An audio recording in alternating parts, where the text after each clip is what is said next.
Silakan direpot aja. Saya jadikan host.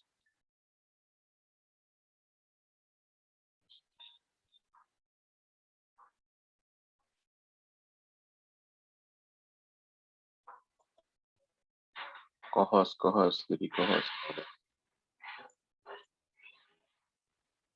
Sudah, Pak.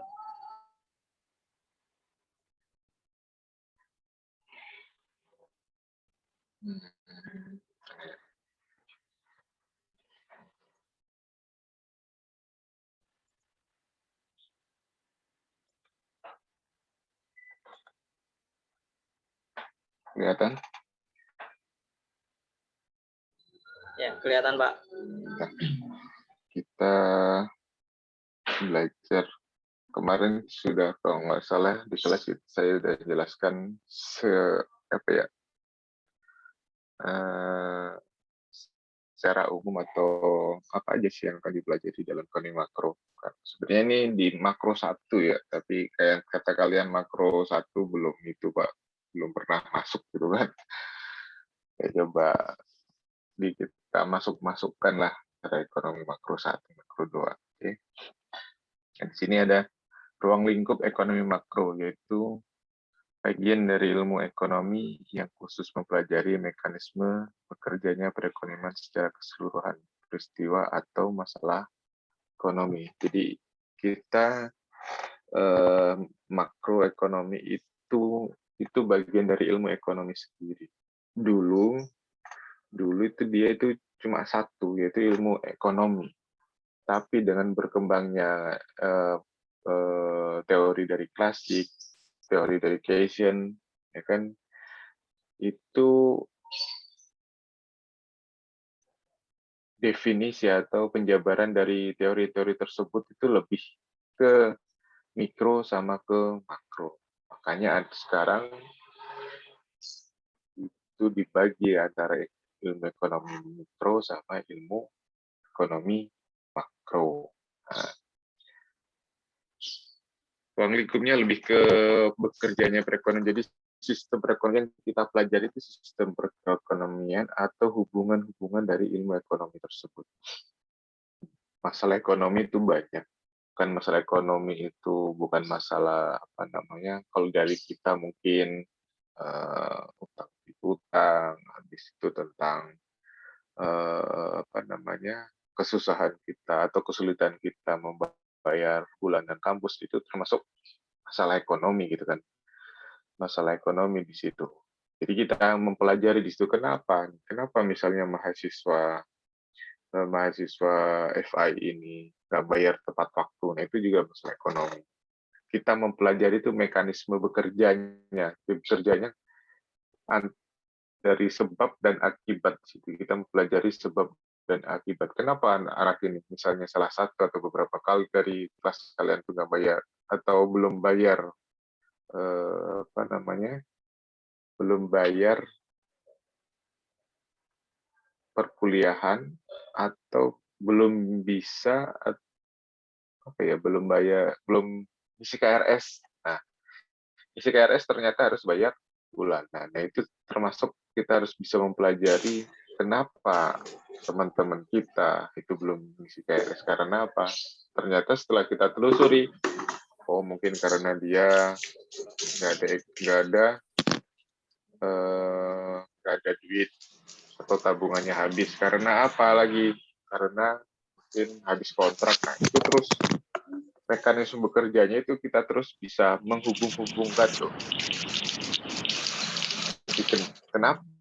Kenapa dia itu sampai nggak bisa bayar kuliah itu, ternyata setelah ditelusuri kemarin misalnya kena musibah, habis itu udah habis kontrak dan lain sebagainya. Nah, itu adalah mekanisme bekerjanya perekonomian secara keseluruhan. Jadi bukan hanya kita lihat dari akibatnya aja, tapi kita bisa mempelajari sebabnya.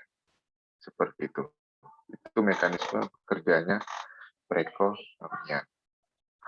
Nah, selanjutnya pengertian ekonomi mikro dan makro.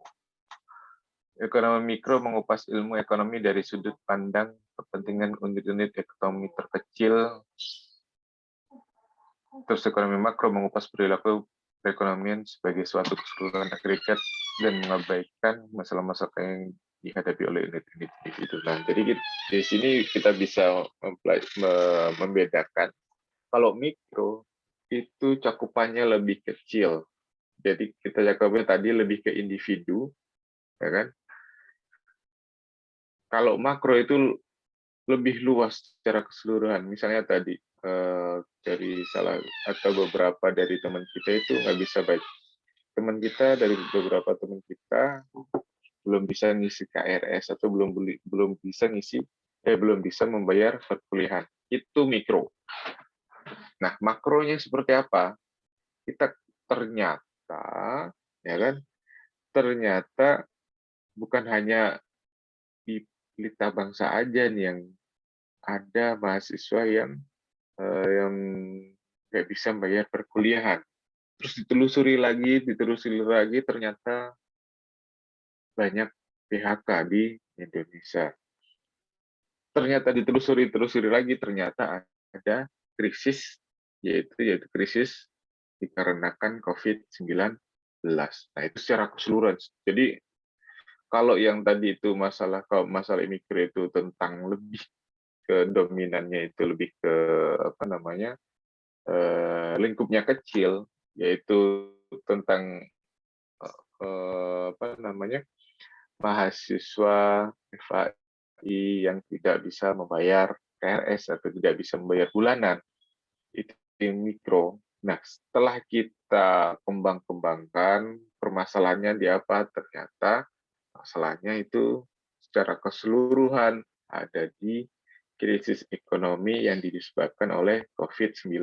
Nah, itu makro. Ya kan, jadi lebih sebab tapi penyebabnya itu lebih secara luas. Jadi kita tidak membicarakan masalah individu lagi gitu. Individunya lebih tidak bisa membayar perkuliahan mahasiswa FAI tadi, tapi secara luasnya itu karena COVID-19.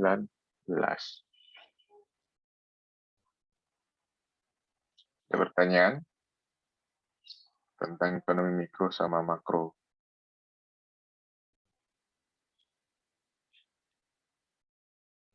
Udah jelas? Oke, selanjutnya. Nah, ini perbedaan mikro dan makro. Analisis bersifat bagian unit terkecil. Jadi yang tadi, kalau mikro itu lebih kecil, pokoknya lingkupnya lebih kecil, tapi kalau misalnya makro lebih besar.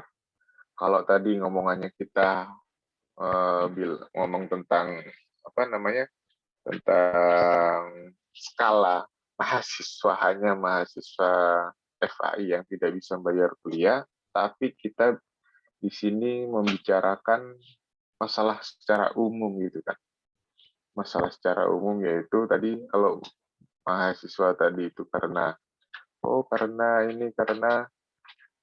masalah tadi kesulitan membayar perkuliahan, tapi setelah kita telusuri sudah kita besarkan, ternyata semuanya itu karena krisis ekonomi yang disebabkan COVID-19.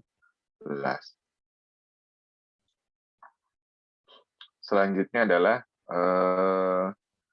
analisis ekonomi mikro dan makro.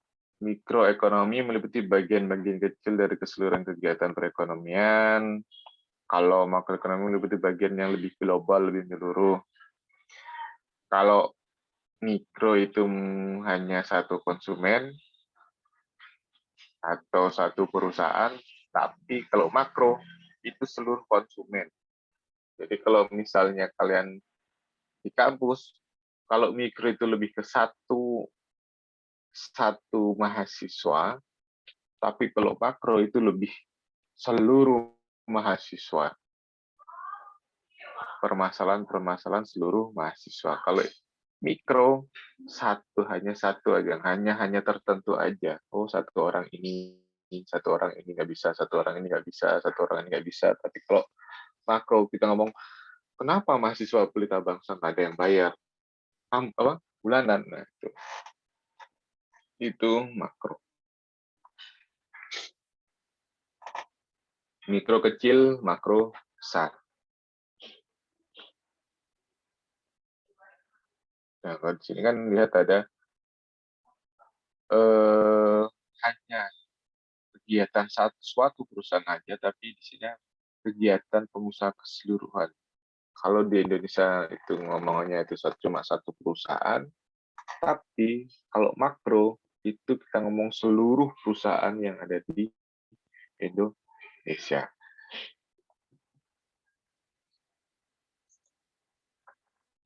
Nah, masalah ekonomi makro. Permasalahan kebijakan makro adalah masalah jangka pendek atau masalah stabilisasi meliputi inflasi, pengangguran, dan ketimpangan neraca pembayaran. Nah, jadi dalam permasalahan kebijakan ekonomi makro itu ada dua masalah dibagi dua, jangka pendek sama jangka panjang. Kalau jangka pendek, ya itu lebih stabilisasi ekonomi. Stabilisasi ekonomi kalau misalnya kita ketahui, kalau kita sering baca di berita atau baca-baca media online, itu ada stabilisasi ekonomi yang yang ditentukan oleh Bank Indonesia, kebijakan moneter biasanya. Nah, itu biasanya ada perkembangan tingkat suku bunga setiap 7 hari. Setiap 7 hari itu ada, kalau dulu kan mungkin sekitar 3 bulanan, 6 bulanan, bahkan setahun dalam menentukan tingkat suku bunga gitu kan untuk menjaga inflasi tersebut. Tapi sekarang ada namanya 7 harian. Jadi ada 7 hari itu ada selalu update mengenai tingkat suku bunga. Apa sih tingkat suku bunganya itu naik apa turun? Itu untuk menjaga inflasi. Terus masalah selanjutnya adalah pengangguran dan ketimpangan neraca pembayaran. Nah, di sini dengan ditentukannya atau dengan ditetapkannya suku bunga acuan oleh BI. Nah, itu untuk apa? Untuk menjaga ketimpangan neraca pembayaran. Nah, neraca pembayaran lebih ke nanti ke urusan negara ya. Jadi ada ekspor, ada impor, ada bayar hutang, piutang suatu negara. Nah, itu dia menjaga stabilisasi moneter suatu negara. Apakah negara tersebut bisa membayar dengan hutang-hutang yang dia punya atau tidak? Semakin tinggi inflasi otomatis nilai dari mata uang suatu negara itu akan semakin kecil. Kalau sekarang kurs rupiah terhadap dolar itu kurang lebih 14 ribuan. Nah itu termasuk ketika kalau misalnya inflasinya tinggi, otomatis bisa-bisa harga rupiah itu bisa hancur. Mungkin 20, 30, 40, 50, atau bahkan bisa Rp1 $1 itu harganya Rp1 juta. Nah itu kan otomatis mengurangi atau merusak nilai dari mata uang suatu negara tersebut, khususnya di Indonesia. Makanya untuk menjaga stabilisasi ekonomi tersebut, Bank Indonesia mengeluarkan kebijakan tentang tingkat suku bunga yang menjadi acuan di negara Indonesia. Itu jangka panjang. Itu masalah pertumbuhan penduduk, pertumbuhan kapasitas produksi, ketersediaan dan investasi. Jadi dia bagaimana sih menjaga agar pertumbuhan penduduk itu bisa dikontrol, sama penurunan dari kemiskinan juga bisa ditekan, atau tentang kapasitas produksi suatu negara yang berhubungan dengan ekspor dan impor, ataupun juga tentang ketersediaan dana investasi. Nah, itu kan lebih jangka panjang karena sifatnya itu lebih multiple effect. multiple effect itu efeknya yang sangat banyak sekali, misalnya kayak ketersediaan dana investasi. Nah, kayak di Indonesia, ketersediaan dana investasi itu sangat kecil. Makanya negara Indonesia lebih banyak atau mengundang para investor atau dengan cara kerjasama atau dengan cara meminjam ke negara yang lain untuk apa? Untuk membangun infrastruktur di Indonesia. Nah, itu lebih jangka panjang dengan kebutuhannya, yaitu salah satu transport penduduk yang sangat banyak, habis itu mobilitasnya sangat tinggi. Nah, di negara Indonesia itu butuh stimulus untuk melakukan atau menginvestasikan dananya dalam segi infrastruktur. Makanya sekarang banyak sekali dari periode pertama presiden di Indonesia itu dia menggenjotkan lebih ke infrastruktur. Buat apa? Itu tadi, dia menjaga stabilisasi keuangan negara. Kalau APBN semuanya itu dibuat untuk investasi dalam hal ini infrastruktur, otomatis masalah pertumbuhan penduduk atau masalah-masalah tentang kesehatan itu akan terganggu. Makanya ada beberapa yang kira-kiranya dibantu dengan dana utang atau dana-dana kerjasama dengan negara luar negeri. Seperti itu. Silakan, ada pertanyaan? Sedikit-sedikit aja dengan kita sambil diskusi biar kalian nyambung di kita. Kalau kebanyakan dijejelin nanti malah pusing kalian. Saya Pak nanya. Ya, silakan. Terkait inflasi ya, bahwa kita tahu bahwa inflasi itu kan yang mencoloknya itu adalah kenaikan harga-harga barang ya Pak, yang secara terus-menerus kayak itu. Sebetulnya yang jadi faktor paling berpengaruh terhadap inflasi itu apa sih Pak? Apakah kayak misalkan banyak barang-barang dari luar, ataupun kita terlalu banyak memproduksi uang, atau gimana Pak, sehingga inflasinya bisa terjadi gitu Pak, yang jadi faktor utama. Oke, terima kasih Mas siapa namanya, Abdul Latif ya? Iya Pak. Nah, inflasi itu kita harus tahu, inflasi itu kan karena harganya mahal, harga-harga produk itu sangat mahal. Karena apa? Kita telusuri lagi. Oh, karena banyak beredarnya uang di masyarakat. Misalnya di Indonesia ini dia, nah pernah nggak kalian waktu zaman-zamannya kemarin nih ada masalah yang demo waktu mau pemilu, kalau nggak salah waktu pemilu Jokowi mau untuk periode yang kedua, itu kan ada yang menyebarkan hoax untuk mengambil uang besar-besaran dari bank. Jadi mencairkan uang besar-besaran dari bank. Jadi maksudnya biar ekonomi ini chaos, ya kan, biar ekonomi negara Indonesia chaos, makanya ada yang kemarin musuh dari Jokowi itu menyebarkan informasi, ayo kita bareng-bareng menarik uang kita yang ada di bank. Nah, ketika banyak uang yang beredar di masyarakat, atau kayak gini aja, ketika banyak karyawan-karyawan di Cikarang itu tidak menampung uangnya, otomatis uang yang beredar di wilayah Cikarang kan sangat banyak. Ketika sangat banyak, itu akan apa? Dan di uang-uang yang di tabungan itu nggak ada, makanya harga-harga barang itu semakin mahal. Karena apa? Karena banyak uang yang beredar di masyarakat. Kayak tadi saya bilang, ketika banyaknya uang yang beredar di masyarakat, otomatis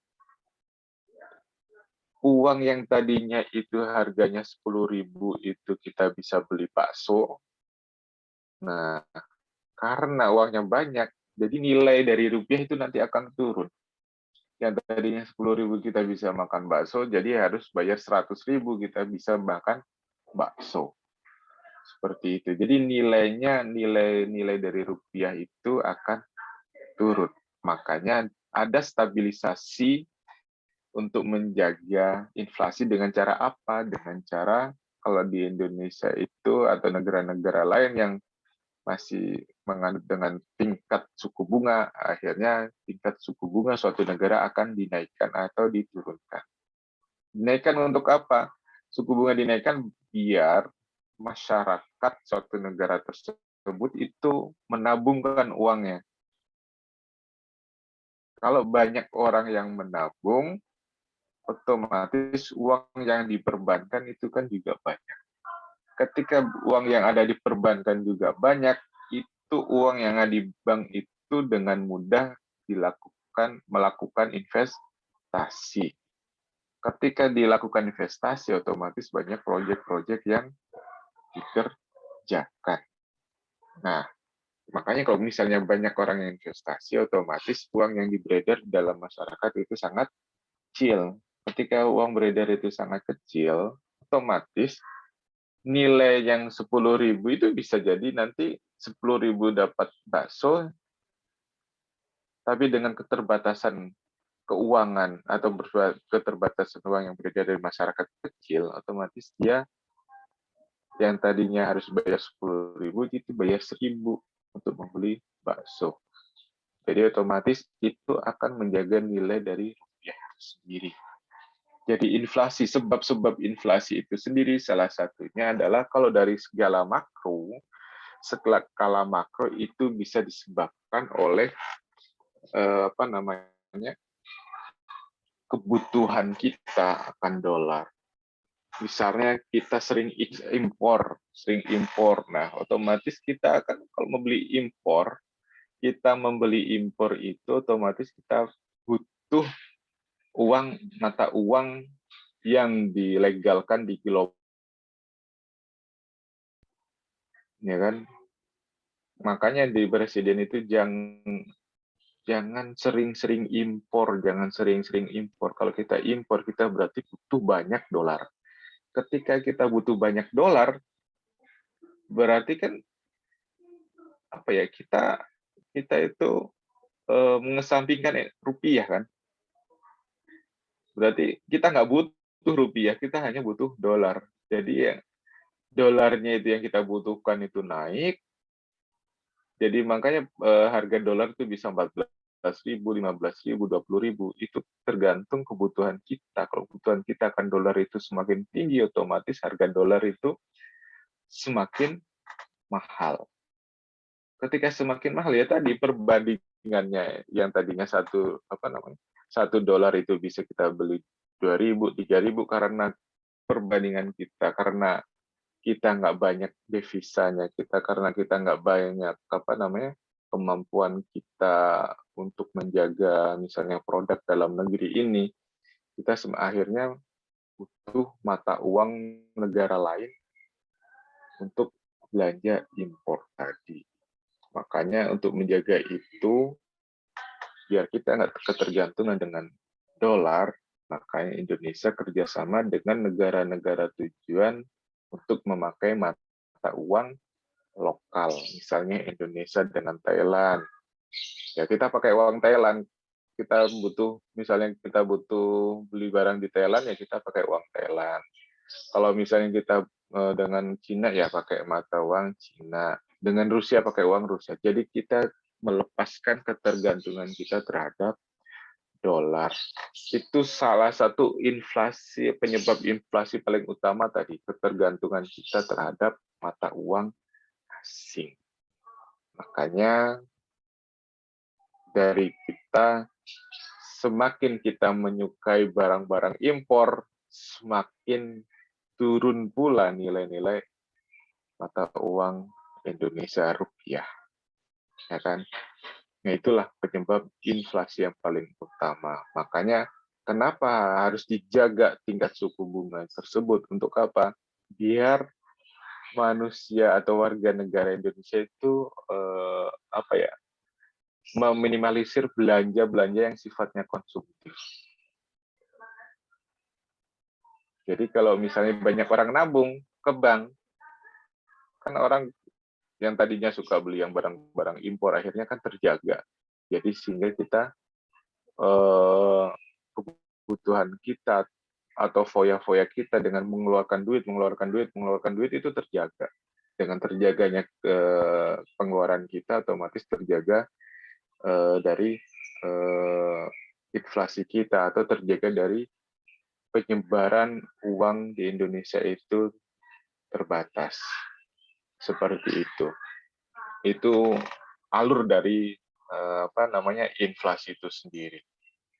Seperti itu. Jadi kalau kita ngomongin inflasi, nggak bisa ngomongin, wah, harga ini mahal, nggak bisa. Kita harus telusuri itu kenapa itu masalahnya. Seperti itu. Bisa dari impor kita yang selalu yang tambah membesar, atau bisa jadi banyak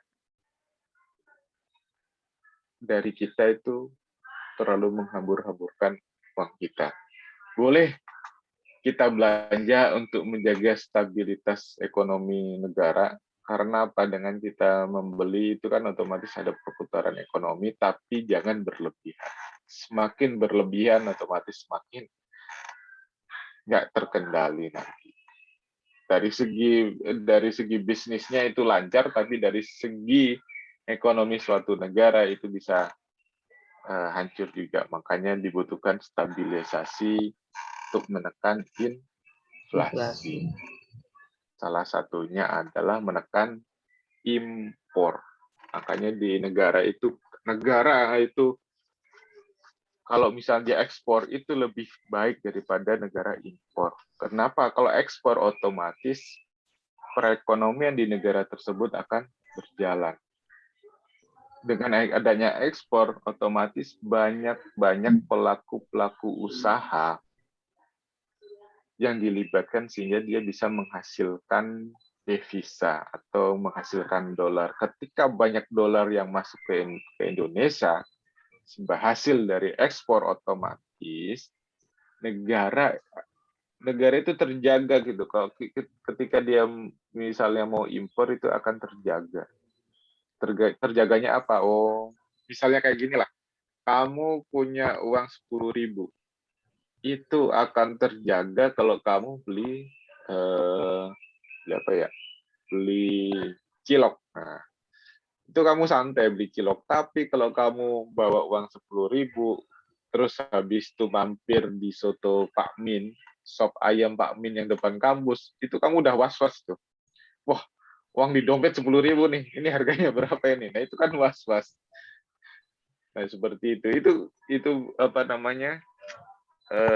Cara berpikirnya sederhana untuk menyikapi inflasi tadi. Ketika suatu negara tersebut memegang dolar banyak, mau misalnya tingkat ekspornya lebih tinggi daripada impor, dia kalau mau impor sambil merem. Tapi kalau misalnya ekspornya sedikit, negaranya impor terus, wah itu udah bisa-bisa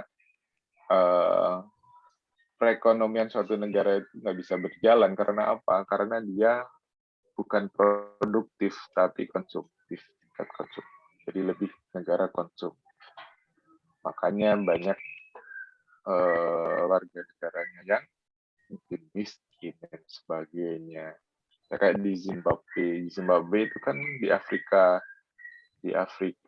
Afrika sana kan, guna Afrika, dia lebih banyak impornya daripada ekspornya. Makanya uang di sana itu sangat mungkin udah kayak jadi mainan monopoli aja, kertas biasa gitu kan. Kan pernah saya bilang di sana Indomie di sana itu lebih berharga daripada mata uang mereka gitu. Nah, karena apa? Karena di sana itu perusahaan-perusahaan itu sangat sedikit gitu.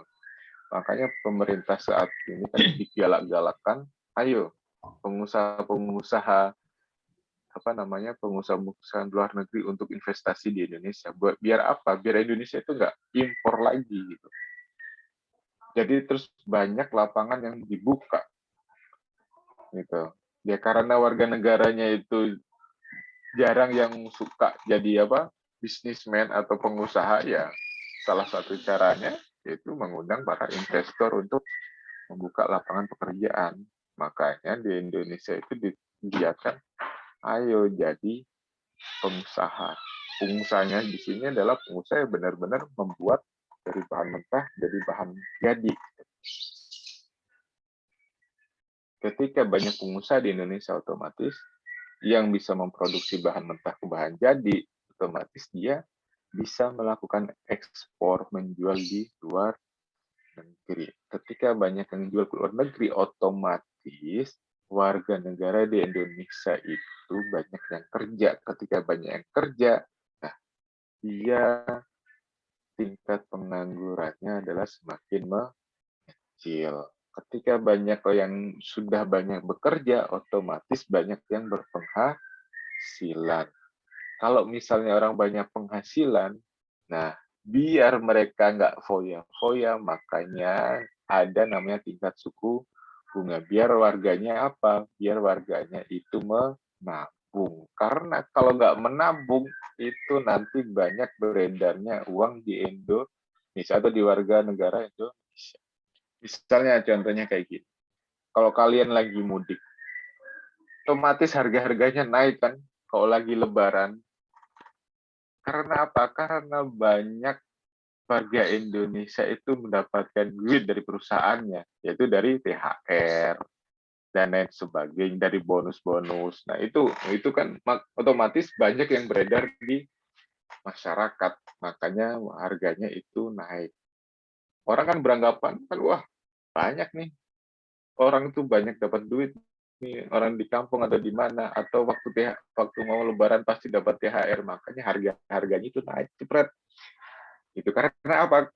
Karena uang tadi yang dipegang masing-masing orang itu, wah, yang tadinya cuma megang 3 juta karena dapat THR dapat 10 juta gitu kan, nah, otomatis. Nah, toko-toko tersebut atau pelaku-pelaku usaha tersebut dengan seenaknya karena memandang mau banyak duit nih orang, akhirnya harga dinaikin. Seperti itu, Mas. Kurang lebihnya. Apa masih pusing? Silahkan tanyakan aja.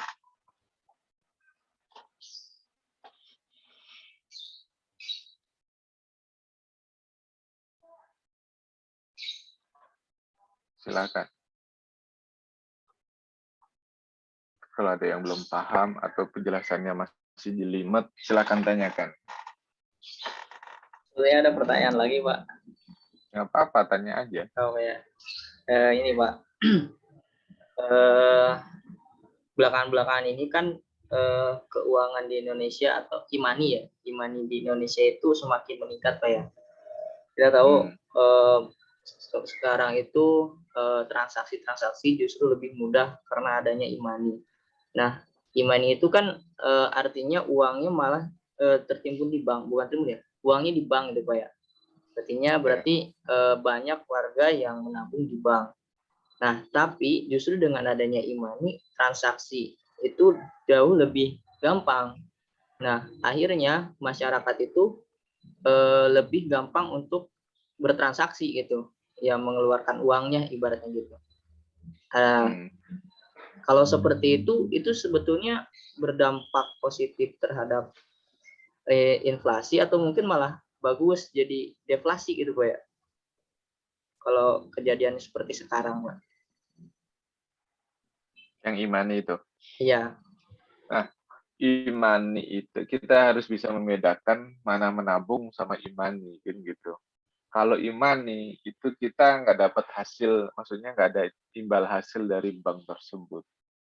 Memang uang tersebut ada di bank, tapi itu uang tersebut kita nggak dapat imbal hasilnya kecuali dengan kemudahan untuk bayar.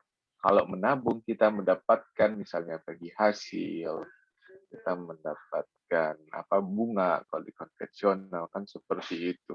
Tapi kalau dari imani itu hanya metode pembayarannya saja. Karena apa? Ya tadi untuk menjaga uang itu beredar di masyarakat salah satunya. Terus untuk menjaga agar eh, manusia itu ya tadi nggak menghambur-hamburkan uang. Kalau orang kalau lihat dari imani ada berapa sih? Oh diisi cuma 200.000. Ya udah kita belajar sesuai dengan imani gitu kan. Kalau mau isi pasti orang, aduh males lagi nih ngisi imani lagi, males lagi ngisi imani lagi kan.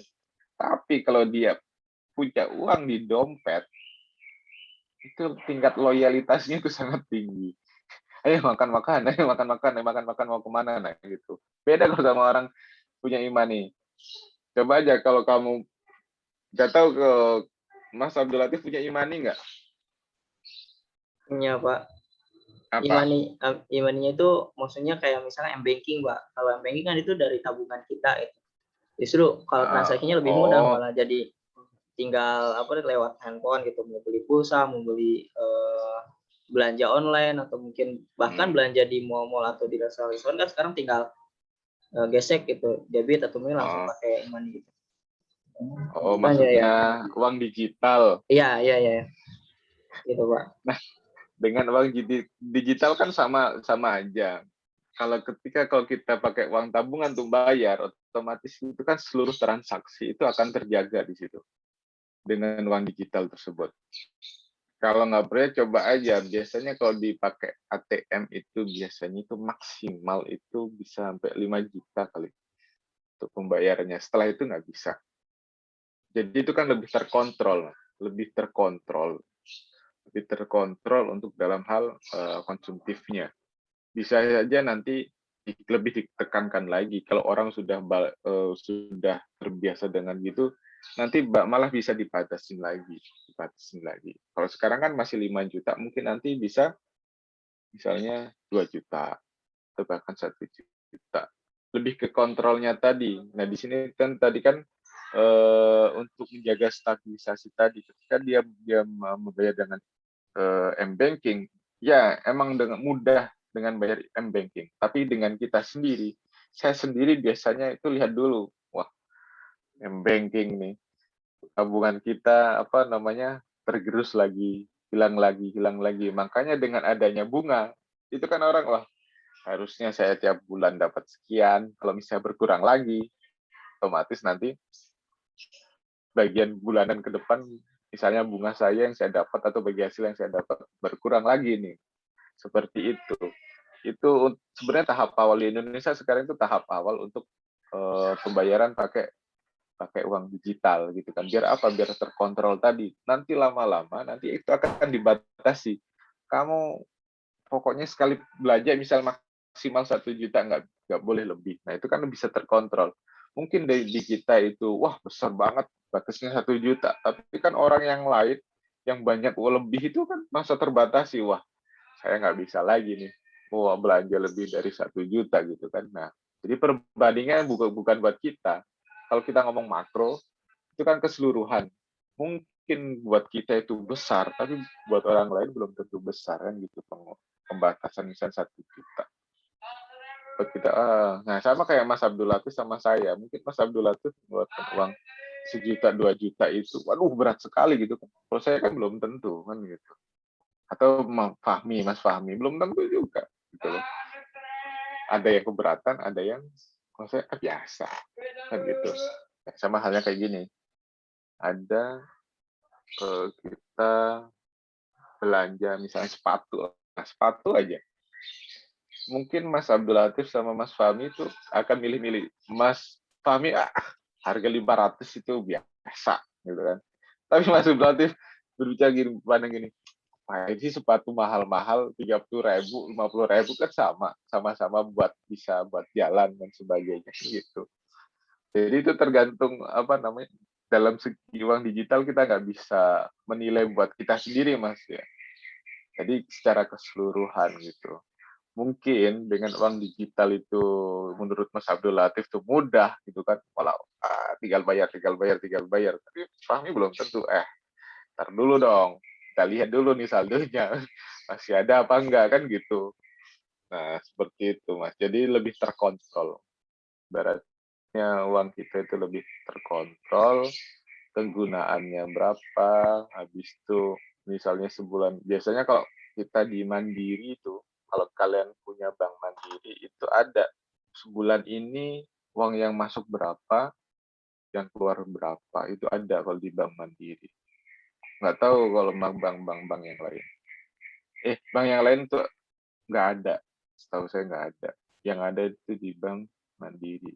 Karena saya kan pakai Mandiri dari universitas itu kan gajinya kan lewat Bank Mandiri jadi ketahuan. Bank Mandiri. Oh, uang yang masuk sekian, uang yang keluar sekian. Jadi terkontrol. Lebih controllingnya, lebih controlling dan monitoringnya di situ. Kalau kita asal beli ya bisa-bisa jebol gitu. Seperti itu. Tapi kalau di uang kamu di dompet, nggak kerasa kan. Saya aja biasanya ada uang 500.000 tuh, kayaknya kemarin uangnya ada kok, sekarang nggak ada, ini kemana kan gitu. Kan lebih nggak terkontrol gitu. Entah itu diambil tuyul atau emang buat kita beli gitu ya, kita nggak kerasa gitu.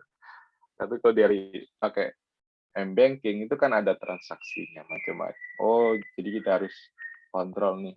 Udah cukup nih belanja bulanannya sekian. Udah cukup nih buat jajan kesekian. Nah, itu karena kita harus bisa memanage keuangan kita biar kita selalu antisipasi lah dengan kemungkinan terburuk kita. Seperti itu. Itu Mas Abdul Latif. Kalau cara pembayaran itu emang mudah, tapi cara controllingnya itu lebih mudah. Lebih mudah mengontrol daripada berbelanja. Jadi kita bisa tingkat konsumtif kita itu bisa terjaga gitu. Gitu. Jadi kalau mau belanja, cek dulu saldo saya tinggal berapa nih. Saldo saya tinggal berapa nih? Cukup nggak nih buat gajian sampai bulan depan? Nah, seperti itu. Tapi kalau uang kamu di dompet, jebret, habis, uangnya tinggal 100.000 nih. Ya kan gajian masih lama. Itu kan controllingnya tuh sangat susah kok. Uang di dompet. Seperti itu Mas Abdul Latif. Itu analisa saya ya. Nah, analisa saya lebih ke teknisnya tadi. Kalau kamu kan mungkin lebih dengan cara pembayarannya, sebagainya. Emang mudah, tapi kalau menurut saya itu lebih terkontrol daripada kita pakai uang tunai. Seperti itu. Uang tunai, kamu misalnya ngambil 5 juta, kamu pegang aja. Kamu beli ini. Nanti itu pokoknya bayar. Tiba-tiba kok uangnya tinggal 500.000 ya. Buat apa aja ya? Baru mikir nanti. Hah? Kok tinggal 500? Kemana aja? Perasaan kelihatan tadi belinya sedikit. Nah, seperti itu. Tapi kalau dari pakai M-Banking kan terkontrol tuh. Uang udah keluar sekian gitu. Itu Mas Abdul Latif. Baik Pak, terima kasih Pak. Silakan tanyakan lagi. Saya sambil minum ya. Mau bertanya Pak? Silakan Mas.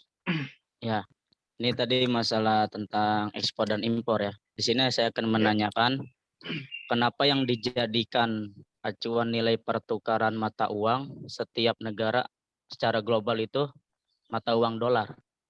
Terus penyebab utamanya apa? Oke, bagus pertanyaannya. Jadi kenapa sih uang dolar itu yang diakui kan? Iya Pak. Itu sejarahnya dari dulu di Eropa. Kan Amerika kan nggak termasuk Eropa kan. Di Eropa itu dia mempunyai stok emas yang banyak. Jadi untuk menjaga stabilisasi suatu negara itu pakai emas. Tapi di Amerika itu dia nggak bisa. nggak bisa emas itu dijadikan sebagai alat tukar, itu nggak bisa. Akhirnya singkat cerita, di Eropa itu mengalami krisis ekonomi. Yang disebabkan apa? Karena tadi tukar menukar yang sangat mungkin susah dengan emas dan sebagainya. Akhirnya datanglah ini Amerika. Saya kasih pinjaman ya, nah, dengan uang dolar. Atau saya beli nih emas kamu nih. Pertama dijual tuh emasnya di Eropa. Dibelilah Amerika. Dijual, dibeli. Pokoknya karena dia krisis, itu dibeli terus sama Amerika. Akhirnya apa? Akhirnya kan yang tadinya dia itu tergantungan dengan emas, akhirnya berubah. Karena apa? Karena dia butuh uang untuk menstabilisasi ekonominya tadi. Yang tadinya pakai emas, akhirnya dia pakai dolar untuk stabilisasi moneter atau ekonomi di Eropa tersebut. Makanya dari situlah asal muasal dolar dipakai untuk acuan internasional atau bahkan di acuan global. Gitu. Karena apa? Karena pada waktu itu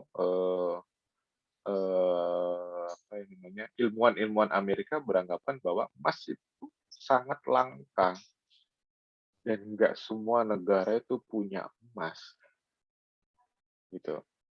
Akhirnya dia mencetak sebanyak-banyaknya dolar-dolar itu. Ketika ada negara yang butuh, akhirnya dia, oh, sebagai pahlawan bertopen lah, pahlawan kesiangan nih, gua punya duit nih, nah, kasihlah dolar. Setelah itulah baru eh, apa namanya, dolar diakui sebagai mata uang global. Seperti itu Mas ceritanya.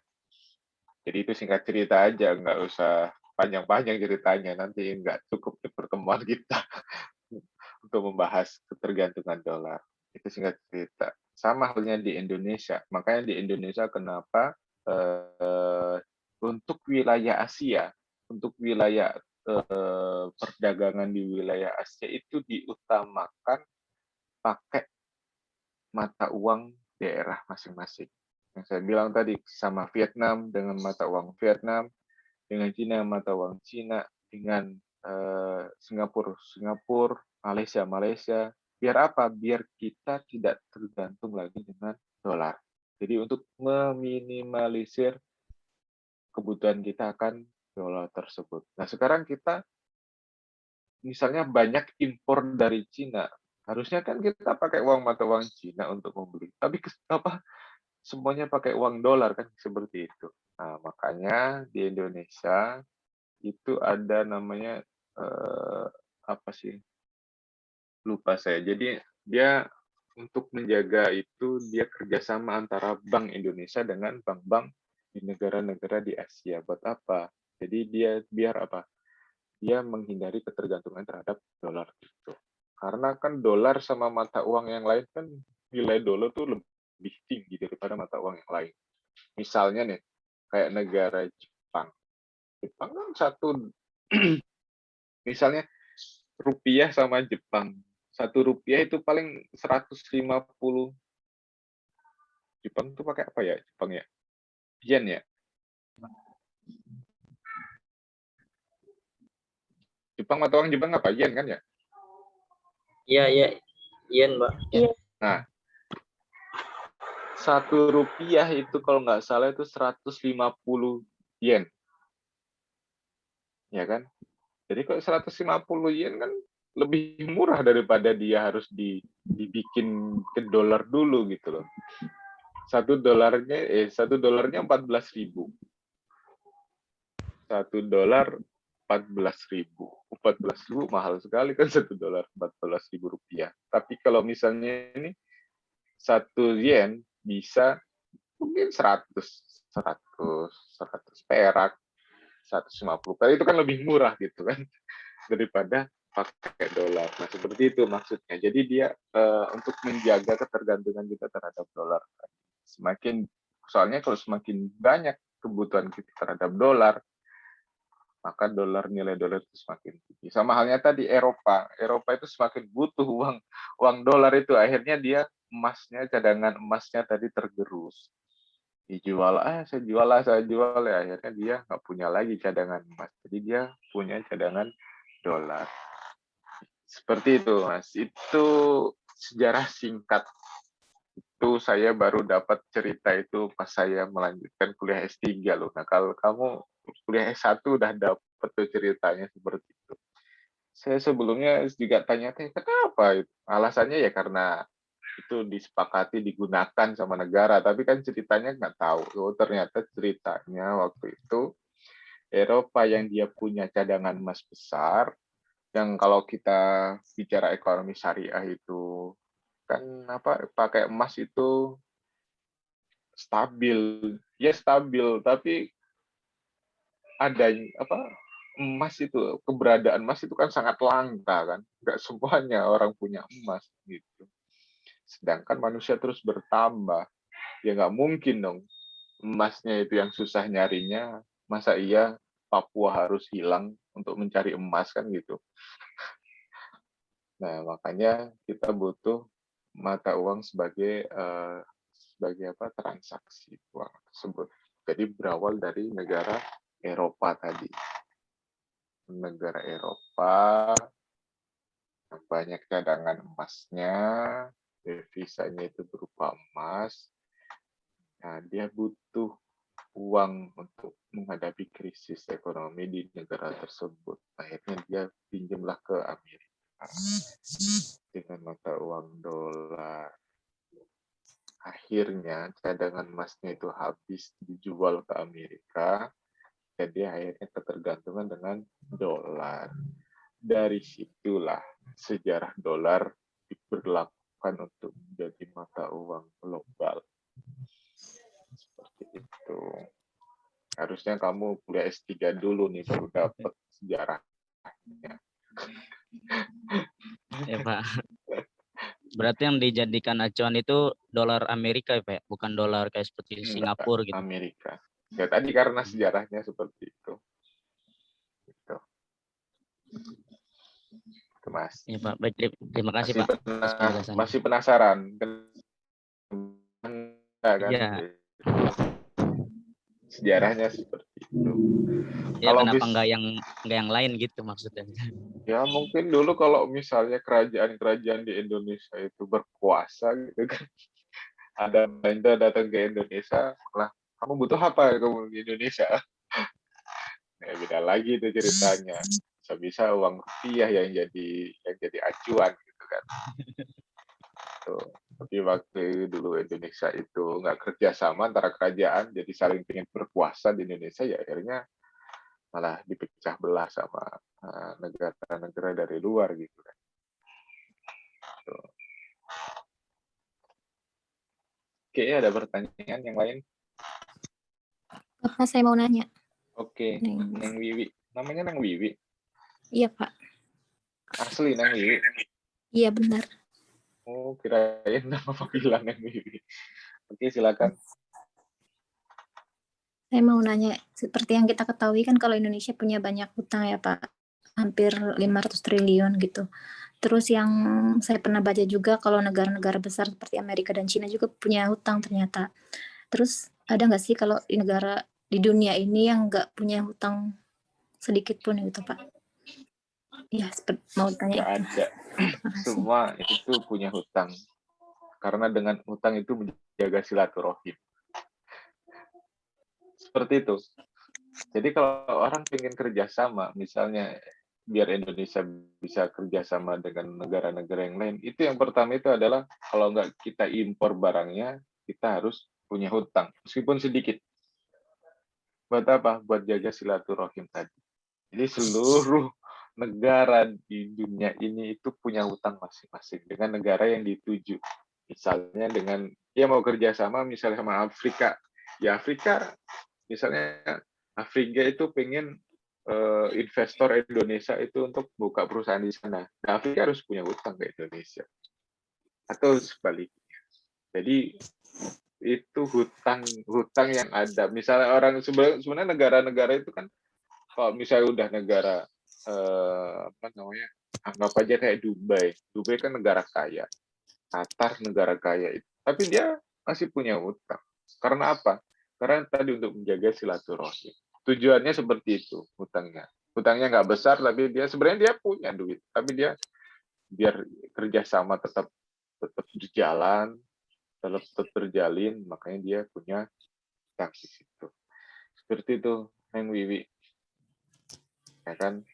Jadi itu salah satu kenapa negara itu punya utang, salah satu itu karena untuk menjaga silaturahim. Karena kalau kita nggak punya silaturahim, ya kayak kamu lah. Beda lah kalau manusia ya. Manusia kamu dekat sama teman kamu A, B, C itu bukan dengan hutang piutang, justru dengan hutang piutang itu malah jauh kan gitu. Beda kasus gitu kan. Kalau dekat sama teman-teman kita itu baik harus saling tolong menolong, misalnya sering jalan bareng dan sebagainya. Tapi justru dengan hutang itu malah bisa merusak. Kan? Beda kalau negara, justru kalau dengan hutang itu malah semakin besar. Seperti itu bedanya. Ya, kan? Ya kamu kalau melihat negara maju itu hutangnya lebih besar lagi. Harusnya pertanyaan kamu kenapa sih Pak? Di Amerika, Jepang, di Cina itu dia statusnya negara maju tapi hutangnya lebih besar daripada Indonesia. Nah, harusnya pertanyaan kamu Kenapa, Pak? seperti itu. Kenapa ya? Karena bagus. hutang negara tersebut itu hutangnya kepada masyarakatnya, bukan kepada orang lain. Kenapa? Kalau hutang kepada warganya sendiri, ya warga sendiri kan percaya dengan negaranya kan gitu, masih bisa bayar dan negaranya juga nggak butuh amat dengan duitnya. Gitu. Makanya di Indonesia kan mulai akhir-akhir ini kan banyak nih buka sukuk hutang apa yang dibuat masyarakat. Akhirnya buat apa? Buat tadi ketergantungan akan luar negeri dalam segi hutangnya tadi. Soalnya kalau kita lebih besar hutang ke luar negeri otomatis dengan mudah ibaratnya diatur dengan luar negeri. Tapi kalau dengan warga sendiri hutangnya ya bebas-bebas aja. Paling warganya nuntut apa? Nuntut kesehatan, nuntut infrastruktur yang baik dan sebagainya. Tapi yang penting pelayanan publik lah. Seperti itu. Makanya kalau dari kalian ada sukri ibaratnya, sukuk Republik Indonesia, sukuk retail Indonesia. Silahkan kalian beli. Biasanya itu dibuka terus. Nah, itu salah satu jalur. Kalau misalnya kita nabung aja kan itu kadang suku bunganya turun kan. Tapi kalau yang sukuk itu stabil. 5 tahun. Kayak semacam yang terbaru itu di jembatan, kalau kalian tahu jembatan di mana itu ya? Sulawesi apa itu yang baru diresmikan itu dari surat hutang syariah. Jadi dia negara menerbitkan surat hutang syariah, maksudnya dia tadi hutang kepada warganya dengan sistem syariah seperti itu. Tapi kebanyakan di Indonesia nyalahin negara itu utang kemana-mana gitu kan, tapi warganya nggak mau ngasih solusi kan gitu. Anehnya di situ. Harusnya ngasih solusi dong. Ayo kita lomba-lomba ngasih utang kepada Indonesia. Harusnya seperti itu. Bukan malah mencaci maki kepala negara yang berusaha bikin stabilitas ekonomi, stabilitas politik di negara tersebut. Nah, ke Indonesia. Indonesia itu sukanya dilayani. Saya suka rasa gotong royongnya yang dulu itu udah nggak ada lagi. Pokoknya sekarang itu pengennya itu dilayani aja kan gitu. Giliran negaranya butuh, ayo dong investasi di negara sendiri, nggak ada yang mau. Nah, sebenarnya yang salah kan kita sendiri gitu.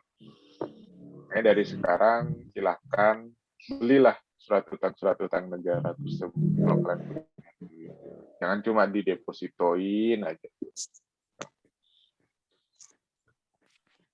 Oke, ada pertanyaan yang lain? Gitu, Neng Wiwi. Baiklah Pak, terima kasih penjelasannya. Ya, silakan yang lain. Pak, izin bertanya. Siapa? Ahmad Wiranto. Ya, silakan Nah, Ahmad Wiranto. Bismillahirrahmanirrahim. Eh, Tadi tentang inflasi apa ya? Ya. Kita lihat tentang YouTuber itu, kalau channel YouTube yang sudah 1000 dan jam tayangnya sudah segini kan dapat monetisasi. Ya. Kedepannya itu kan dapat gaji tuh. Gajinya itu dari dolar. Iya. Apakah di situ pengaruhi juga gitu Pak, inflasi? Pengaruh Ini nggak Pak? Ya, berpengaruh nggak? Kan yang 1 juta itu, kalau nggak salah 1 juta subscribe, saya pernah dengar itu 300 juta gitu per bulan. Kurang lebih segitulah. Kalau Itu yang misalnya, pertama Pak. banyak ya udah lagi. Banyak Pak. Terus yang kedua, tentang tadi Pak, utang ya. Utang negara kita ke negara lain gitu. Tuh udah semakin membengkak. Itu seolah-olah bayi, mohon maaf, anak bapak yang belum lahir juga dapat utang gitu. Jadi kalau saya nggak dapat utang sih, nggak mau gitu sama negara bayarin. Nah, saking utang ke luar negeri itu banyak banget. Nah, kenapa sih Pak, BI Bank Indonesia itu nggak mencetak gitu banyak duit gitu biar bisa bayar utang gitu? Maksudnya seperti itu Pak, kan makin memprihatinkan gitu. Ini tuh aja Pak. Pernuhun. Terima kasih pertanyaannya Mas Wiranto, Ahmad Wiranto. Yang pertama tadi YouTuber tadi kan ya. YouTuber tadi. Pengaruh nggak ke inflasi gitu maksudnya? Betul Pak. Nah, kalau YouTuber tersebut itu berfoya-foya itu sangat berpengaruh ke inflasi. Tapi kalau misalnya dia dari hasilnya tersebut ditabung, diinvestasikan, itu nggak berpengaruh terhadap inflasi. Karena apa? Karena uangnya yang beredar di masyarakat itu sangat kecil. Tapi kalau dia foya-foya, beli ini, beli itu, dia biar kelihatan parlente, nah itu bisa mengakibatkan inflasi, Mas. Jadi inflasi itu yang uang itu kalau misalnya dibuat foya-foya, otomatis uang itu kan dikeluarkan buat beli ya. Ketika buat beli itu kan otomatis akhirnya uangnya itu nyebar kemana-mana gitu. Tapi kalau cuma ditabung, uang itu mengendap di situ aja. Jadi nggak mengakibatkan inflasi. Tergantung artisnya. Kalau artisnya tersebut dia foya-foya, ibaratnya kayak orang kaya baru dadakan, nah itu pasti foya-foya dia. Beli ini, beli itu. Nah itu akhirnya mengakibatkan inflasi. Karena apa? Karena orang akan tertarik jadi YouTuber. Setelah jadi YouTuber dimonetasi, akhirnya dia beli lagi. Jadi semuanya itu jadi YouTuber, jadi dapat penghasilan dari dolar, akhirnya beli juga semuanya. Nah, itu otomatis karena apa? Karena barang itu nanti banyak permintaan, tapi suplainya, maksudnya penawarannya atau stok dari barang itu sedikit. Jadi yang paling pengen belanja itu banyak, otomatis itu akan berarti kan uang dalam masyarakat kan bejibun. Nah itu makanya uang masyarakat itu bukan hanya uang yang sudah dibelanjakan, tapi uang yang mau dibelanjakan tersebut. Jadi dia udah siap-siap mau belanja nih. Nah, dengan permintaan biasanya ada yang inden dan barang inden. Jadi pesan dulu otomatis itu kan salah satu penyebab inflasi juga. Nah, foya-foya itu termasuk, makanya dalam agama juga dilarang kan. Jangan kalian foya-foya. Karena apa? Tadi penyebab inflasi tersebut. Itu penyebab, jadi harganya langsung meroket dan sebagainya. Makanya kalau kamu Mas Wiranto jadi YouTuber, ketika dapat dolar ditabung aja. Ya seperlunya aja yang dipakai. Kalau cukup pakai motor ya udah pakai motor aja, nggak usah karena dapat monetasinya banyak, uang dolarnya banyak, habis itu besoknya ke kampus pakai Lamborghini, ya nggak usah seperti itu. Harusnya kan kita sedekahkan, kita bangun. Itu lebih apa namanya, lebih bermakna gitu kan. Jadi inflasi itu sebenarnya itu lebih ke barang konsumtif gitu. bukan yang produktif. Kalau barang produktif tuh maksudnya kita investasikan, kita beli barang ini biar apa? Biar kita bisa buat usaha. Misalnya kita mau bikin apa namanya warung, atau kita mau buka cabang. Sekarang es jeruk Cirebon kan banyak tuh, es jeruk keras Cirebon. Nah, kita bikin outlet. Nah, itu beda lagi itu. Itu bukan konsumtif tapi produktif. Jadi inflasi itu kebanyakan yang digunakan untuk belanja-belanja konsumtif yang sifatnya kita makan, kita konsumsi aja. Jadi barang tersebut nggak menghasilkan kecuali kotoran kita. Nah, seperti itu ya. Mohon maaf ya. Itu konsumtif yang menyebabkan inflasi. Tapi kalau kita belanja barang-barang produktif, misalnya alat, mesin, dan sebagainya, itu bukan dibilang konsumtif gitu. Bisa untuk menghasilkan. Ketika kita beli barang untuk menghasilkan pundi-pundi yang lain, untuk bisa mengurangi pengangguran. Nah, itu malah dianjurkan seperti itu. Gitu.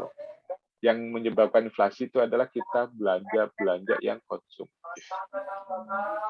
Tuh. Itu Mas ya.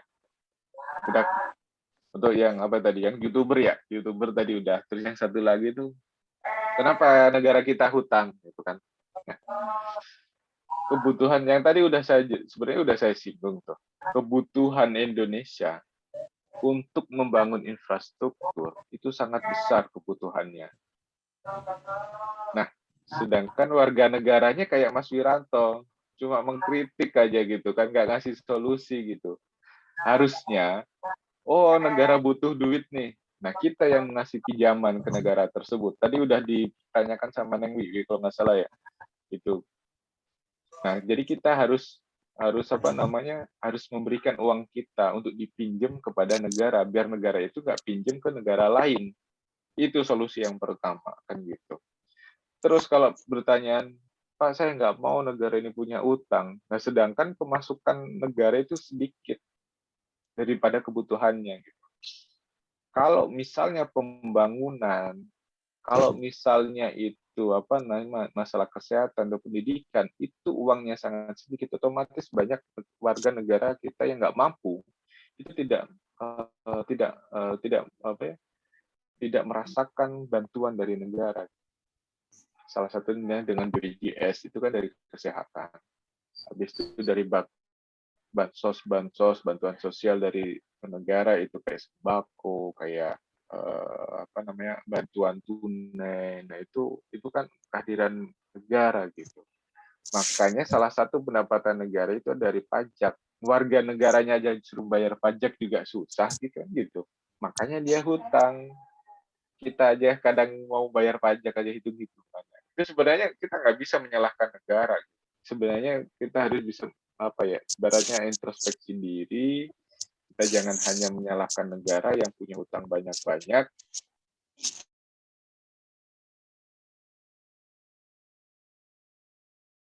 Untuk periode harus kalian membedakan buat apa sih hutang tersebut. Kalau hutang tersebut buat yang sifatnya tadi buat buat produktif, hal-hal yang produktif, misalnya buat pembangunan infrastruktur, itu lebih bagus daripada buat hanya habis buat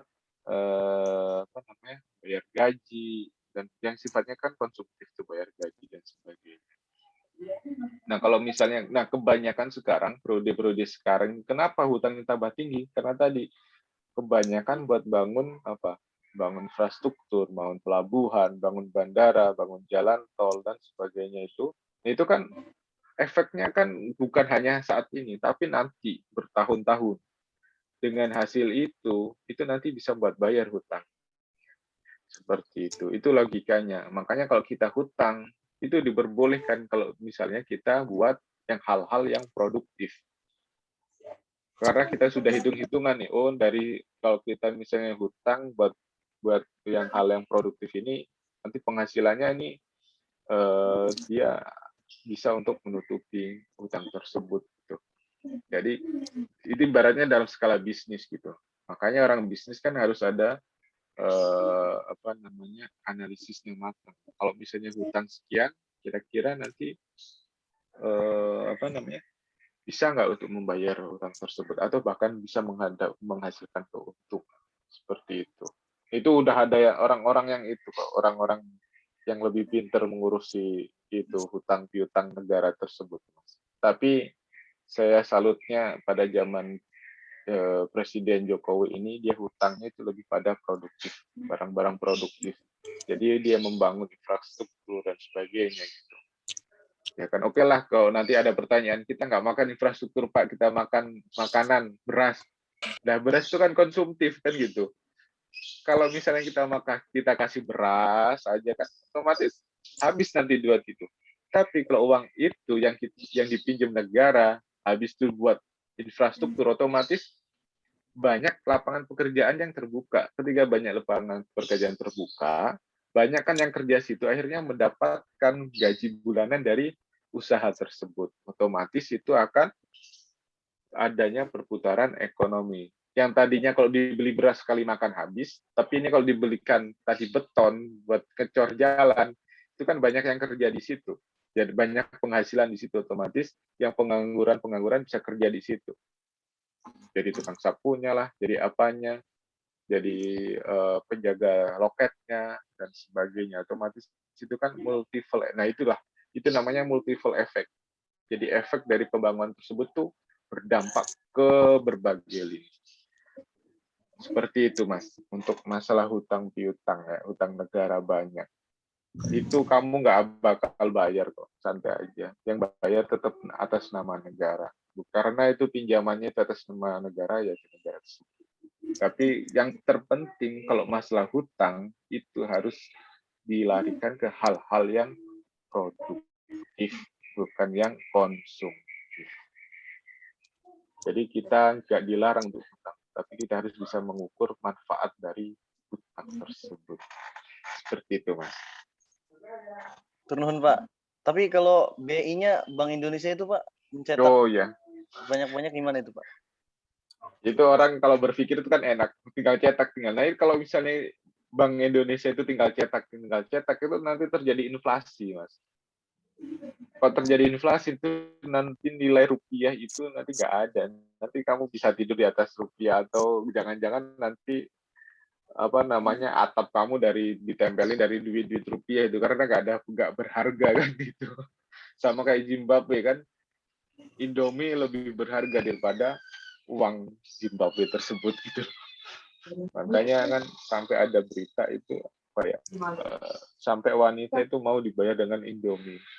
Seperti itu. Karena mata uang Zimbabwe sangat. Jadi penerbitan uang itu harus punya underlying-nya, Mas. Dulu di kontak biasa. Underlying asetnya atau underlying project-nya itu untuk mencetak uang. Nah, dengan caranya apa? Harus banyak-banyak project tadi. Project-project yang produktif tadi. Kalau nggak ada underlying asetnya, itu nanti ketimpang. Ini uangnya banyak, tapi ini kok nggak ada asetnya. Nah, seperti itu. Gitu loh. Jadi nanti kalau ini pondasinya nggak kuat nanti dia. Jadi harus ketika kita misalnya mencetak uang 1 triliun, otomatis harus ada nih. Oh, ada aset. Jadi ibaratnya kalau kita gade lah. Semacam penggadean gitu. Oh, kita punya barang ini, kita punya uang ini. Kita mau gadein ini, punya uang. Seperti itu. Ibaratnya bank Indonesia itu mencetak uang, itu tergantung apa yang digadekan negara tersebut terhadap Bank Indonesia. Maksudnya itu bahasa kasarnya digadekan ya. Maksudnya seperti ini. Di Indonesia itu punya aset tuh di sana tuh. Bisa nggak dirupiahkan? Nah, gitu. Selama ini Indonesia punya aset tersebut, tapi belum kelihatan. Salah satunya kayak emas, gasnya pun nggak kelihatan kan dia. Nggak kelihatan, barang itu nggak kelihatan. Oh, ada itu di Papua. Tapi kan butuh proses untuk penambangan, habis itu peleburan, habis itu proses dari tanah menjadi emas. Nah, itu kan butuh prosesnya banyak gitu. Dan itu kita belum tahu itu nanti itunya ada berapa. Jangan-jangan dari satu gunung itu cuma 1 kilo emas, ya kan itu berarti rugi nanti jatuhnya. Makanya di Indonesia belum berani untuk underlying tadi barang-barang tambangnya belum berani karena itu mengandung unsur yang ketidakpastian tadi. Makanya dari mana Indonesia cetak uang? Dari sistem ekspornya, impornya. Misalnya ekspornya lebih tinggi, cadangan devisa tinggi nih. Nah, karena sering banyak ekspor, otomatis dia cadangan devisanya tinggi, otomatis dia yang jadi acuan. Wah, ini Indonesia ini butuh rupiah lagi nih. Jadi itu menyeimbangkan. Untuk menyeimbangkan. Oh, rupiahnya sekian, nanti asetnya sekian, kan gitu. Seperti itu. Itu Mas. Kalau cuma sekedar cetak ya udah, kita nggak bisa hancur nilai rupiah kita. Sama halnya kayak Zimbabwe. Zimbabwe itu kan mungkin kebanyakan cetak dia. Kebanyakan cetak, habis itu nggak ada produktif atau nggak ada produksi di negara tersebut.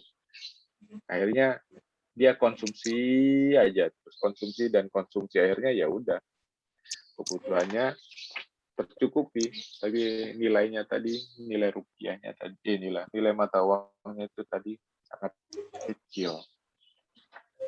Tuh. Mohon maaf, interupsi Pak. Ini kalau di jadwal kita sudah selesai Pak jam 9.30 Pak. Ya nggak apa-apa. Makanya tadi ngeliat jam. Kalau nggak ada pertanyaan lagi ya sudah. Oke, terima kasih atas perhatiannya. Kurang lebihnya mohon maaf. Perbanyaklah membaca tentang ekonomi. Minimal kalian buka Google kalian, minimal buka detik.com, pilih itu yang ekonomi, bisnis. Nah, itu biar apa? Biar pengetahuan tentang ekonomi bisnis itu kalian bertambah. Jadi jangan hanya bisa menghujat tanpa memberikan solusi. Nah, jangan seperti itu. Kalau sekarang mahasiswa, kalian boleh menghujat, tapi kalian harus bisa memberikan solusi gimana caranya untuk untuk menyelesaikan masalah tersebut. Nah, itu mahasiswa. Jangan mahasiswa yang suka demo aja, tapi nggak memberikan solusi. Seperti itu. Kayak sama halnya kayak Mas Wiranto tadi menghujat utang, tapi dia nggak bisa memberikan solusi. Apa solusinya kan gitu. Kalau buat Mas Wiranto, saya nggak butuh utang. Iya, itu kan individu. Itu kita berbicara mikro. Tapi kalau berbicara makro, kita harus tadi kan mengesampingkan individu tadi. Jadi skala makro itu berarti kepentingan bersama. Seperti itu. Mas Wiranto ngomong nggak butuh. Ya belum tentu nanti orang-orang lain itu nggak butuh. Ya, seperti itu. Jadi kalau mau ngomongin makro, berarti ngomongin masalah semua. Masalah banyak orang. Banyak orang itu siapa aja, bukan cuma satu RT aja. Satu negara. Nah, seperti itu, Mas. Jadi banyak saudara-saudara kita yang di luar daerah. Mungkin kita di Cikarang banyak infrastrukturnya, mau kemana ke sini kan gampang. Kalau ke Papua kan dari provinsi ke provinsi lain harus melewati hutan dulu kan, butuh beberapa hari kan, seperti itu. Seperti itu ya. Silakan perbanyak membaca, karena dengan banyak membaca, insya Allah kita akan cara berpikir kita, sudut pandang kita itu lebih besar, lebih banyak lagi. Jadi kalau banyak membacanya, kita tidak mudah menjustifikasi atau menilai orang, tidak mudah. Seperti itu. Oke. Terima kasih atas perhatiannya. Kurang lebihnya mohon maaf. Insya Allah minggu depan kita bertatap muka di kelas. Mungkin kalau bertemu itu kayaknya lebih enak untuk diskusi kan. Terima kasih atas perhatiannya. Kurang lebihnya mohon maaf. Saya akhiri. Assalamualaikum warahmatullahi wabarakatuh. Waalaikumsalam warahmatullahi wabarakatuh. Syukron Bapak, jazakallah. Ya, Terima kasih, Pak. sama-sama.